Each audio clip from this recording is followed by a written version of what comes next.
Bonjour, bonjour aux habitués de notre Église, mais aussi à ceux qui nous rejoignent. Pendant cette crise, nous avons pris l'habitude d'appeler nos cultes mis en ligne cultes en exil.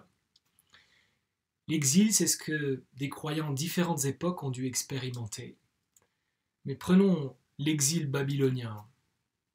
Alors que le prophète Ésaïe vient d'annoncer cet exil pour Juda, la tendance est de penser que Dieu ne sera plus au contrôle de leur destinée.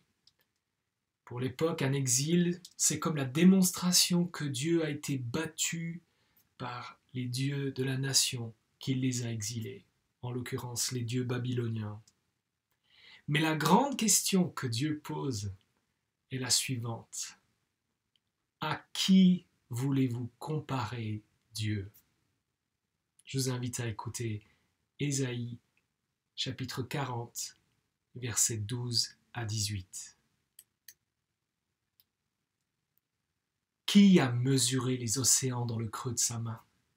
Qui a fixé les dimensions du ciel dans une mesure et fait tenir toute la poussière de la terre dans un tiers de mesure ?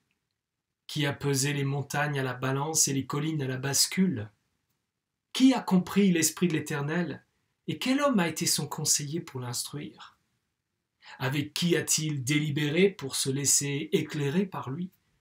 Qui lui a appris le sentier du droit, lui a enseigné son savoir-faire et lui a fait connaître le chemin de l'intelligence ?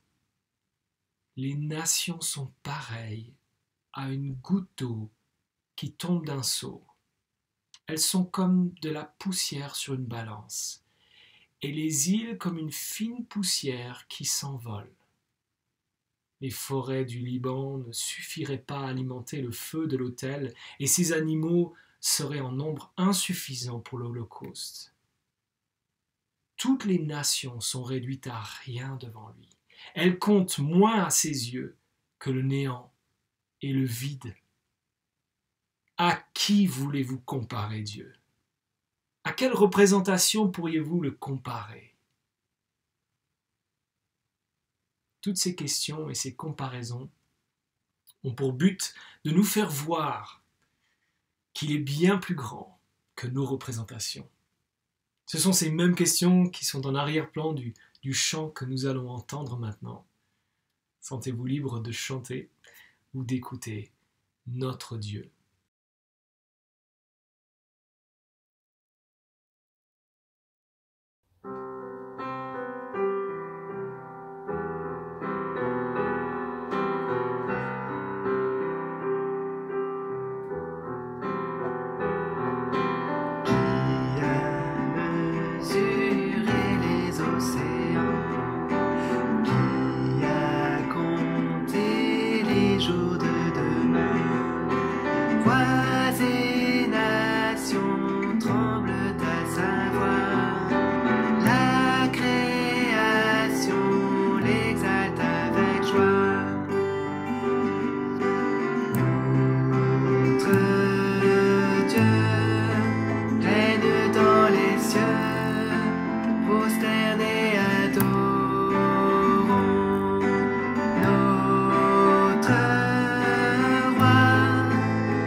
Jésus est élevé pour tous les temps. Notre Dieu règne dans les cieux, prosternés adorons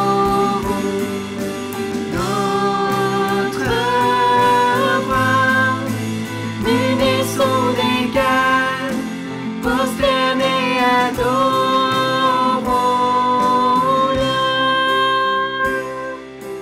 Tu règnes à tout jamais, tu règnes à tout jamais, tu règnes à tout jamais, tu règnes à tout jamais, tu règnes à tout jamais, tu règnes à tout jamais. Notre Dieu règne dans les cieux, prosternés adorons notre roi, nul n'est son égal, prosternés adorons-le.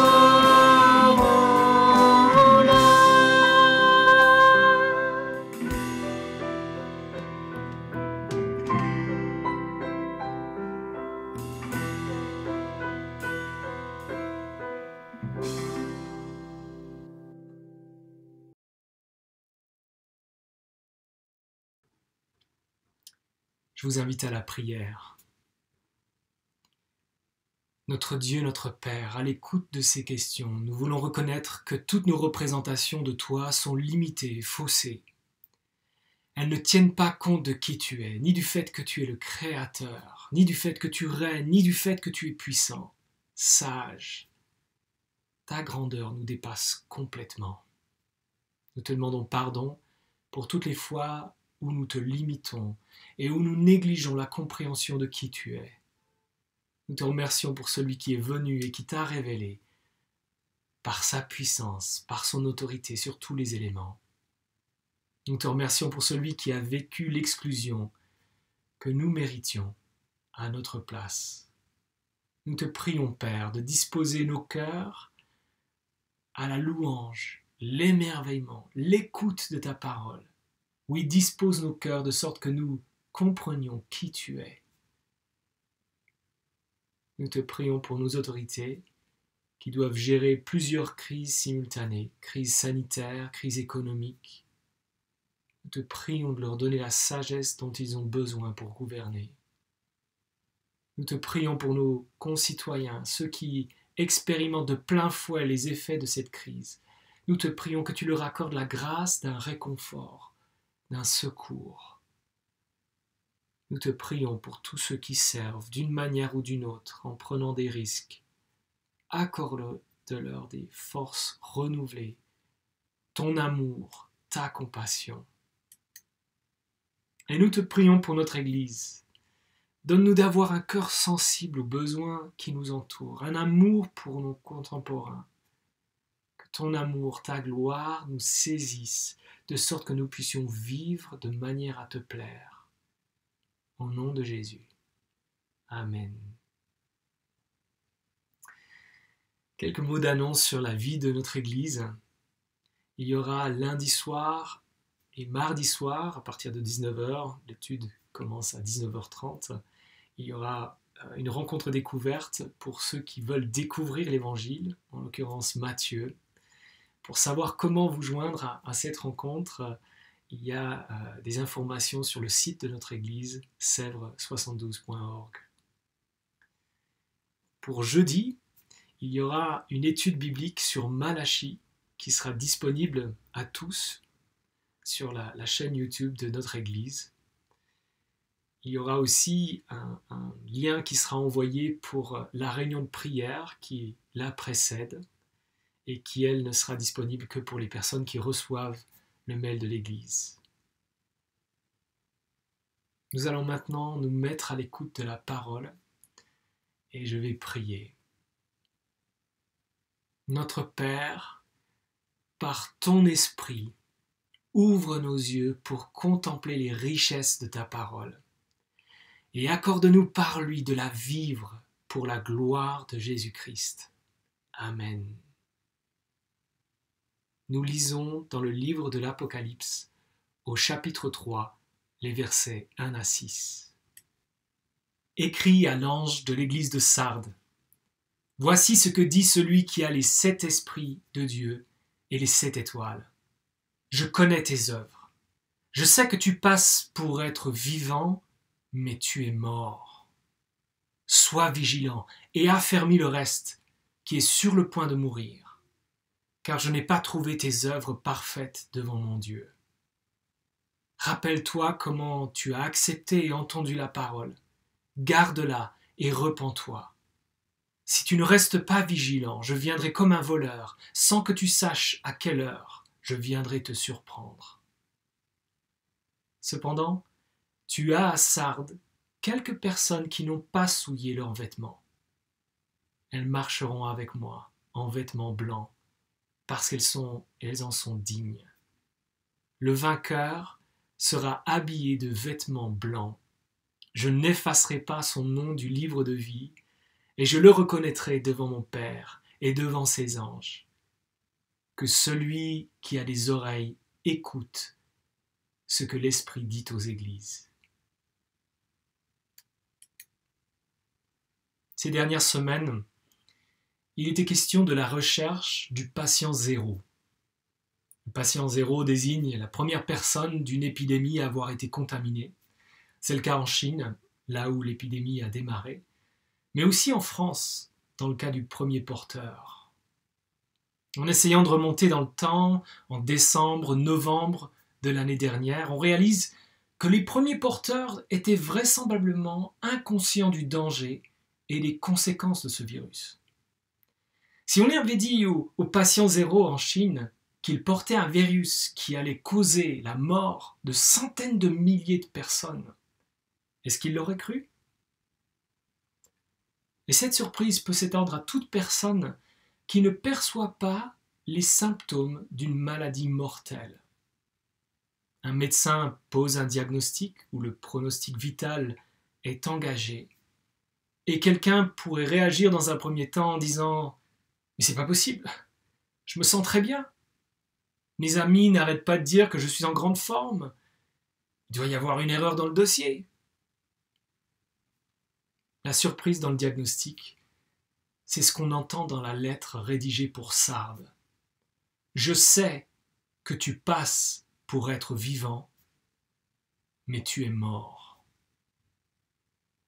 La difficulté pour l'église de Sardes, c'est qu'elle se croit en bonne santé spirituelle, alors que ce n'est pas le cas. Le diagnostic que Jésus pose ici fait froid dans le dos. Et nous sommes une fois encore invités à écouter. Je vous invite à parcourir cette lettre en 3 temps. Le diagnostic, verset 1, le traitement, versets 2 et 3, la guérison, versets 4 à 6. Le diagnostic, d'abord. Dans plusieurs de ces lettres, le contexte historique et géographique des villes sert d'illustration pour la vie spirituelle de l'Église. Ici, c'est la renommée de la ville. Quelle était la renommée de Sardes ? C'est une ville avec un glorieux passé. Une ville prospère. Après tout, Crésus y a régné. Et vous savez qu'il était riche, riche comme Crésus. C'était aussi une ville qui avait la réputation d'être difficile à prendre sur le plan militaire. Sardes se trouvait surélevée et placée au pied d'une montagne qui formait comme une citadelle. Et forte de sa position, elle se pensait imprenable. Mais l'histoire témoigne que cette ville a été victime d'un excès de confiance. Au moment où Jean rédige, cette ville réputée imprenable a été prise au 7e, 6e, 3e siècle avant Jésus-Christ. À 2 reprises, des ennemis ont pu s'introduire par le côté qui paraissait inaccessible. Les 2 fois de nuit. Une fois sous les ordres de Cyrus le Grand, une fois sous ceux d'Alexandre le Grand. Sardes est tombée par excès de confiance. La confiance est une bonne chose et on en a besoin au quotidien. On a besoin de confiance dans nos apprentissages, dans notre travail, dans les projets que l'on fait. Mais lorsque cette confiance est placée en soi sans tenir compte de ses limites, elle peut jouer des tours. Par excès de confiance, on peut manquer la préparation d'un examen, d'un entretien. On peut manquer d'évaluer les dangers. L'excès de confiance dans l'histoire de cette ville se retrouve dans l'Église. L'Église de Sardes se voit comme bien vivante, mais le Seigneur sait qu'elle est morte. Ça doit nous interpeller. Selon vous, quel serait le profil d'une Église morte ? Une Église où l'on ne trouve que quelques personnes le dimanche matin ? Une Église avec une moyenne d'âge élevée ? Une Église où le chant est catastrophique ? Où l'enseignement est lassant, fatigant? Si on est en droit de s'interroger sur la santé d'une telle Église, ce n'est pas le profil de Sardes. Sardes a une bonne réputation, elle passe pour être vivante.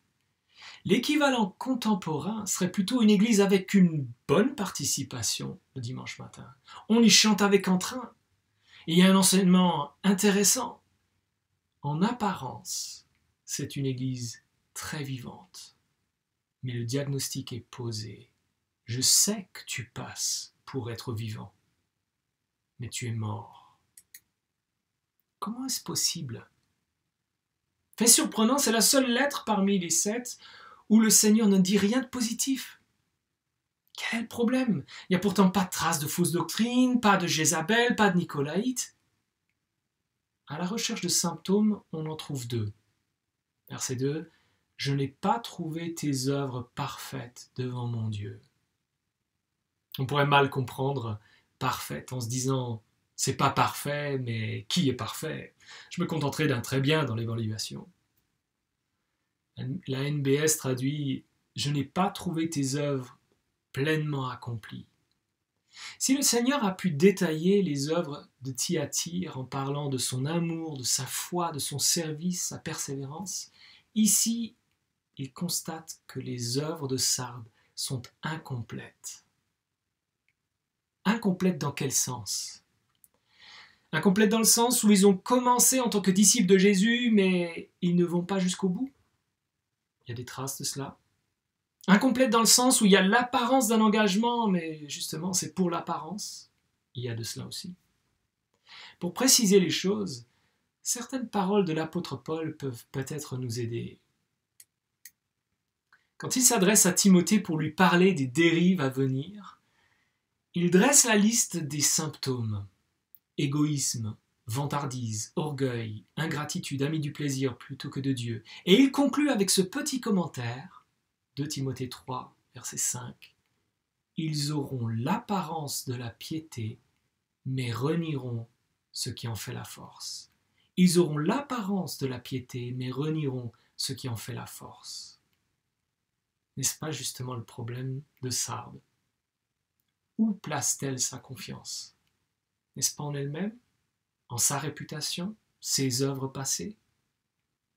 Le problème, c'est que tout est dans l'apparence, mais pas dans l'attachement au Seigneur, ni dans le recours à sa force.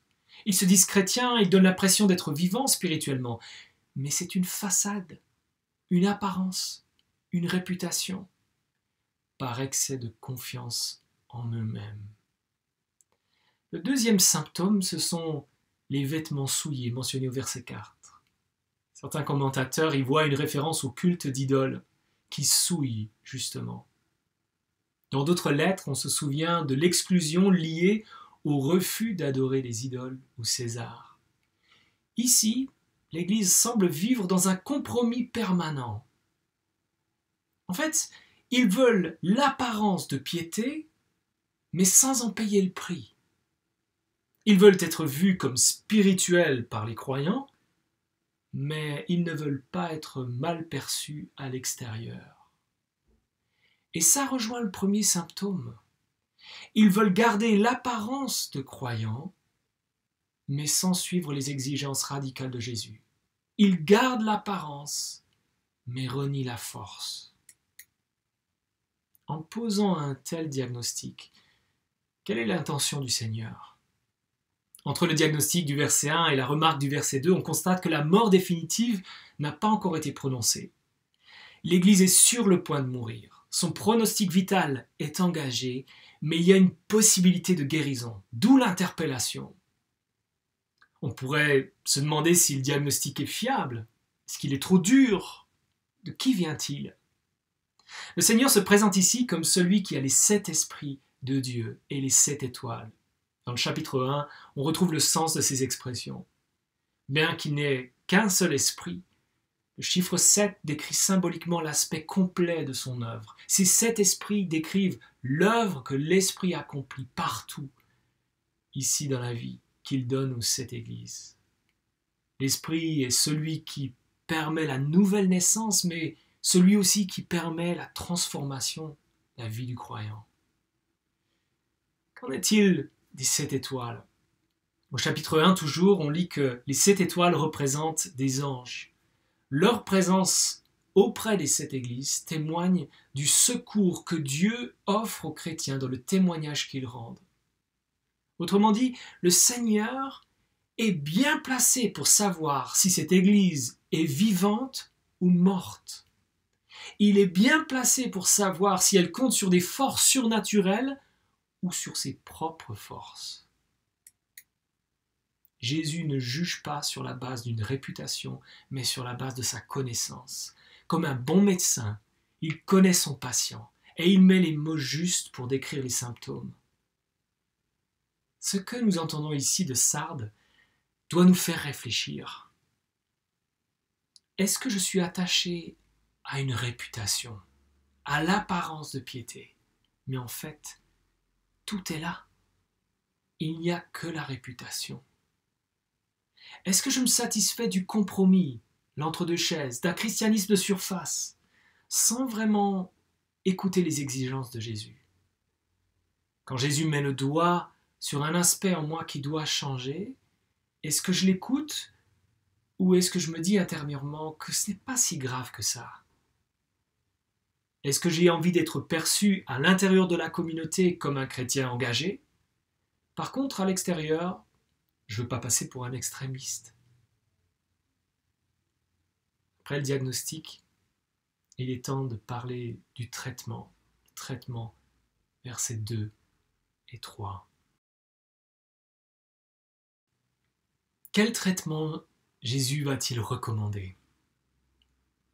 Le traitement se décline en 5 prescriptions qu'on peut résumer par les 5 verbes. Sois vigilant, fortifie ce qui reste, rappelle-toi, garde la parole, repens-toi.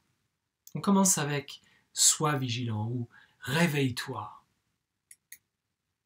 Parce que la ville de Sardes s'est faite prendre de nuit par excès de confiance, les chrétiens de la ville doivent être vigilants. Ils doivent se réveiller. Ces compromis et cet appui sur la réputation les plongent dans un état léthargique qui les mène à la mort. Et si cette exhortation nous concernait? J'ai le souvenir d'une période où j'étais engagé, mais maintenant je préfère le confort du compromis. Jésus me dit: réveille-toi, sois vigilant.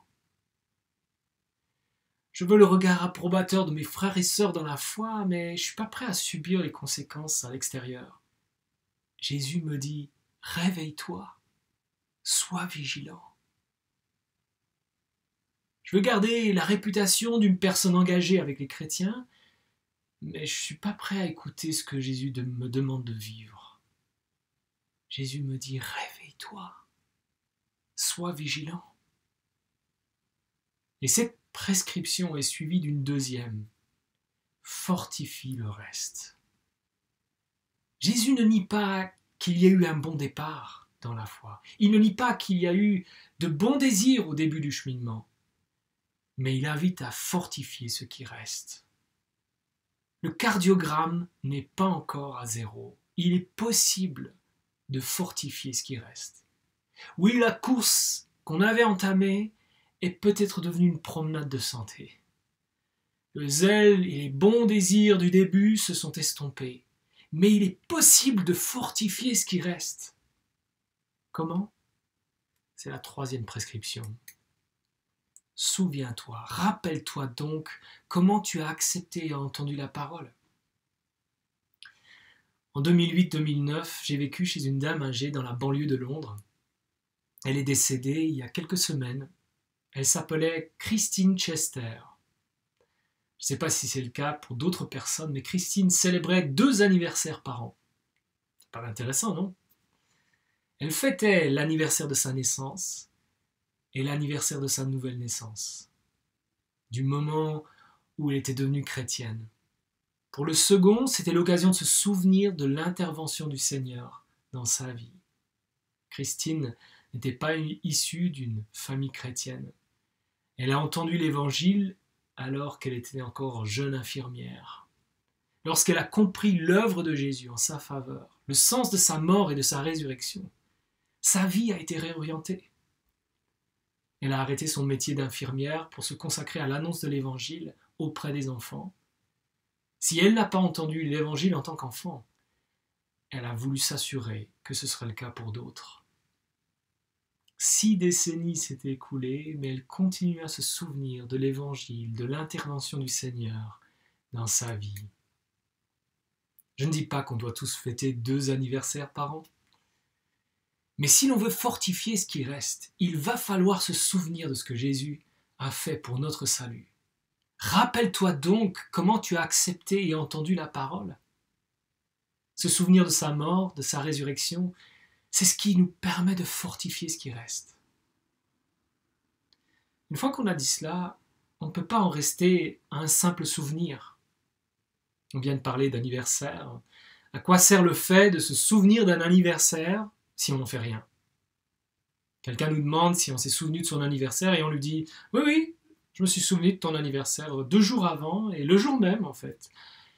Mais j'ai pas envoyé d'SMS, j'ai pas envoyé de carte, je t'ai pas passé un coup de fil. » Ce serait étrange quand même.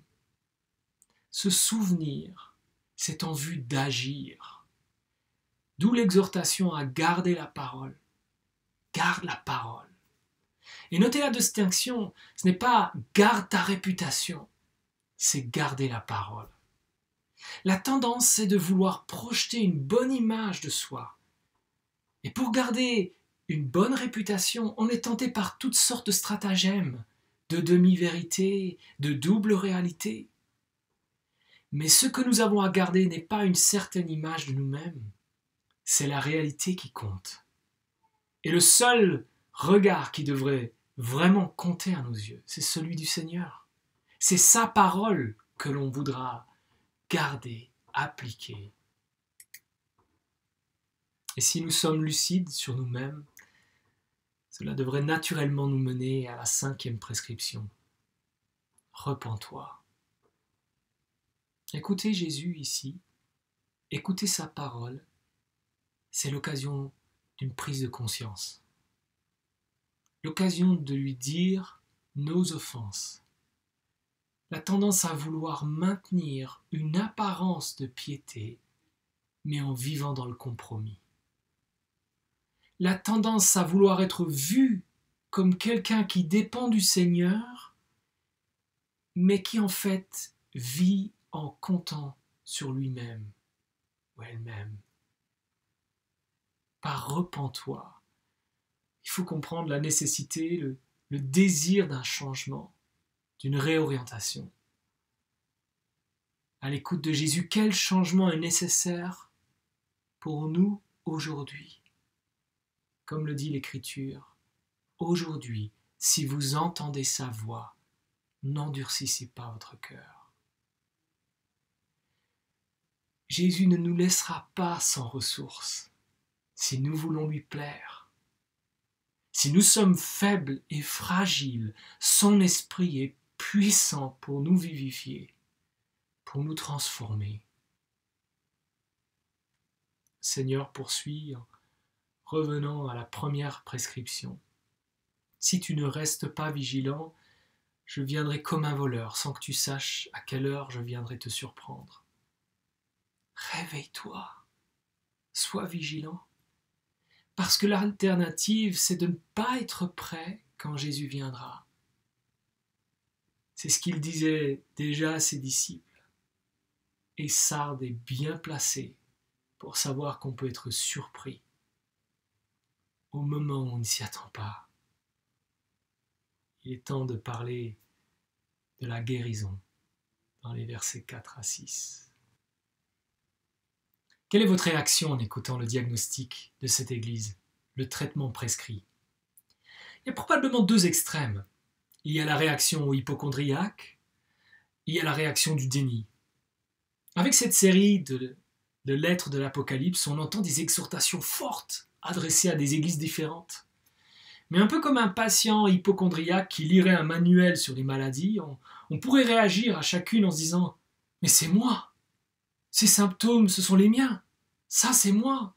Là aussi, c'est moi. » En gros, toutes les lettres parlent de moi.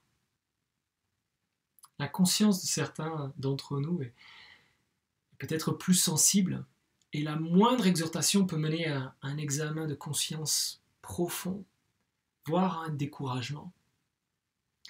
À l'inverse, certains d'entre nous pourraient lire ces lettres et se dire à chaque fois que c'est pour les autres. J'espère qu'un tel a écouté le message, parce que ça, c'était pour lui. Ça, c'était pour elle. Autrement dit, ça concerne les autres, mais pas nous. Le déni. Mais aucune de ces réactions ne convient vraiment. D'un côté, parce que le Seigneur n'a pas le même message pour chaque église, il va falloir discerner ce qui nous concerne et ce qui nous concerne moins. D'un autre côté, parce que le Seigneur nous invite tous à écouter, il y a dans chaque lettre quelque chose que nous avons à retirer. Et l'intérêt de cette dernière partie, c'est qu'elle va d'un côté nous dire que tout le monde n'est pas concerné par la mort, mais d'un autre, que la guérison est possible pour ceux qui se reconnaissent malades. Écoutez plutôt. Cependant, tu as à Sardes quelques personnes qui n'ont pas souillé leurs vêtements. Elles marcheront avec moi en vêtements blancs parce qu'elles en sont dignes. Le vainqueur sera habillé de vêtements blancs. Le Seigneur connaît la réalité des cœurs et il utilise ici l'image de vêtements blancs pour décrire certains d'entre eux. Qu'en pensez-vous? Est-ce que certaines personnes peuvent estimer qu'elles ne se sont jamais appuyées sur leur réputation, qu'elles n'ont jamais été dans le compromis, qu'elles n'ont jamais renié Jésus à Sardes ou ailleurs? Personne ne peut prétendre cela. L'apôtre Pierre ne peut pas le prétendre. La seule raison pour laquelle quelqu'un porte un vêtement blanc nous est donnée dans Apocalypse 7, verset 14. Ils ont lavé leur robe, ils l'ont blanchie dans le sang de l'agneau. Autrement dit, c'est dans l'œuvre de Jésus, la foi en son œuvre de pardon, que nous pouvons être revêtus de vêtements blancs. Et ça doit nous encourager. Cette guérison n'est pas hors de portée. Cette guérison n'est pas réservée à une élite. Elle est possible dans la mesure où l'on croit à l'œuvre de Jésus, où l'on place notre confiance en lui et où on le suit en renonçant à soi, en se chargeant de sa croix. Si l'image du vêtement blanc témoigne d'une purification que Jésus opère, celle de la marche avec lui témoigne d'une communion. Le Seigneur promet de marcher avec nous, signe de communion, comme c'était le cas avec Adam et Ève dans le jardin avec Dieu. C'est une autre promesse qu'on retrouve ensuite au verset 5. « Je n'effacerai pas son nom du livre de vie, et je le reconnaîtrai devant mon Père et devant ses anges. » En suivant Jésus, certains chrétiens de Sardes ont peut-être eu peur d'être exclus d'une confrérie parce qu'ils étaient chrétiens. Ils ont probablement eu peur de perdre l'approbation de certains. Mais Jésus promet ici qu'il n'effacera pas leur nom du livre de vie, qu'il les reconnaîtra devant son Père. Le seul registre qui importe vraiment n'est pas celui d'une liste de décideurs, de cadres dynamiques, d'amis bien en vue, de membres d'église, d'une église connue. Le seul livre qui compte vraiment est ce livre de vie. Pareil pour le fait d'être reconnu par les autres. Le seul regard qui compte vraiment est celui du Seigneur, qu'il nous reconnaisse devant son Père. Où va-t-on placer sa confiance? Dans une réputation basée sur des œuvres passées? Dans une réputation à l'intérieur de l'Église et un peu différente d'une réputation à l'extérieur de l'Église, en maintenant une façade, un compromis? Nous sommes invités à nous réveiller, à fortifier ce qui reste, à nous souvenir de l'œuvre accomplie par Jésus, à garder la parole, à nous repentir. Parce que ce qui nous sauve, c'est le fait d'avoir nos vêtements lavés par le sang de l'agneau et de marcher avec lui, d'avoir notre nom inscrit dans le livre de vie.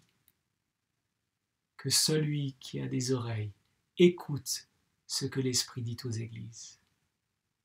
Je vous invite à la prière.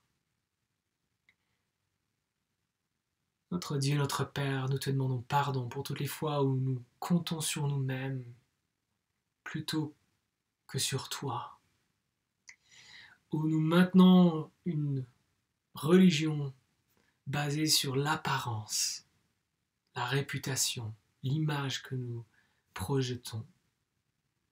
Nous te prions que tu nous accordes de revenir à toi, de savoir qu'en toi se trouve le pardon, en toi se trouve la force pour se relever, en toi se trouve la grâce de pouvoir être changé par ton esprit à l'œuvre en nous. Et nous te demandons, accorde-nous d'être bien vivants par l'esprit qui nous anime, l'esprit de Jésus, pour la gloire de ton nom. Amen. Nous allons maintenant chanter Grâce infinie.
jours d'éternité.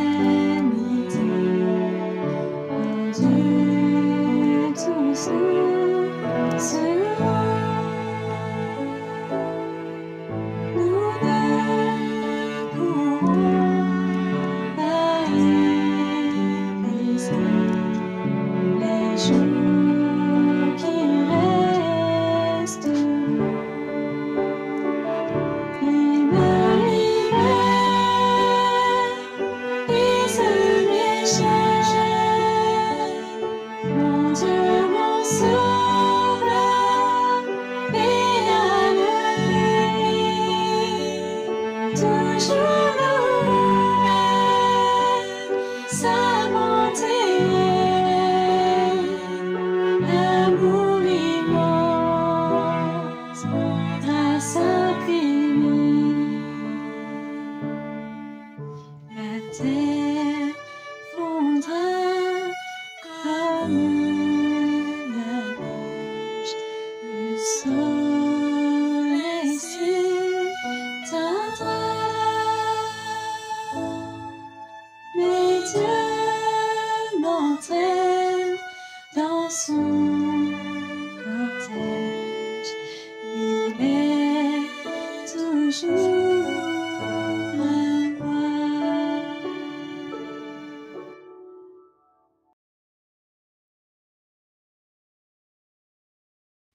Nous terminons par une parole de bénédiction. 1 Thessaloniciens 5, versets 23 et 24. Que le Dieu de la paix vous conduise lui-même à une sainteté totale, et que tout votre être, l'esprit, l'âme et le corps, soient conservés irréprochables lors du retour de notre Seigneur Jésus-Christ. Celui qui vous appelle est fidèle. C'est aussi lui qui le fera. Bon dimanche à tous.